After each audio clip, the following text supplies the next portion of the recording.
For In Motion, I'm Kurt Parker.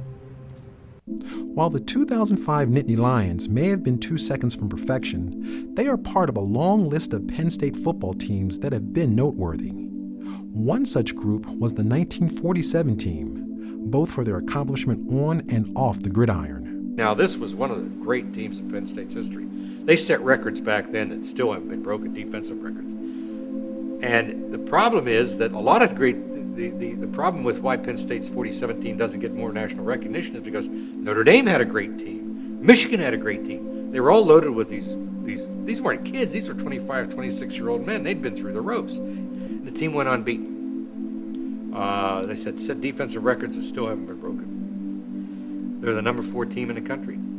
They can't go to the Rose Bowl, which wasn't segregated. They can't go to the Sugar Bowl. They can't go to Miami. They're still basically segregated. Ordinance there that you couldn't play, black players could not play with white players. There was a hitch to that if the other team agreed to play, okay, that you could bring the black players to play. The school let it out early that we're on record as we all go or none. And so that's what we put out. And it was up to the Southwestern Conference to among themselves determine what they're going to do. And what happened was Matty Bell, the coach of the SMU team, agreed to play Penn State and play against the black players. But that didn't end it. Dallas was still a segregated city. And as a segregated city, white players and black players could not eat or room together. Officials from SMU came up with a rather unique solution for the time. So there was an air base nearby. And so the school arranged with the government that we would stay at the air base. And we had practice facilities and rooming facilities. With all the surrounding issues put at bay, the focus now turned toward the game, the Cotton Bowl. Higgins really wanted to win this game, and he probably overtrained the kids.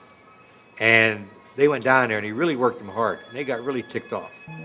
And there are a lot of stories about what happened down there, but they did some things that they jumped fence, let's call it, and took off and went in town, and they partied a little bit, and because they were living under a military barracks, and some of these guys had been in the military, thought they gave it up a few years ago, so they got irritated. Some say that it was the discriminatory element and or the heightened level of practice exerted by Coach Higgins that led to a lackluster performance given by the Nittany Lions that resulted in a 13-13 tie. But it was obvious that something greater happened. Raleigh really congratulates, says, it wasn't us who broke the color line in the Cotton Bowl. It was SMU, and that's really the truth when you look down to it. As for Wally, he graduated, got married, and went on to the NFL, where he played several seasons for the Detroit Lions and the Chicago Cardinals. In fact, he was a record holder for most kick return yards and highest average per return in a game. But after all the triumphs of his life, he still remembers what it means to be Penn State. You always feel as being a part of them, connected with them, because you went through Penn State. I'm very proud to say I'm a Penn Stater. And it gets people's attention. For In Motion, I'm Kurt Parker.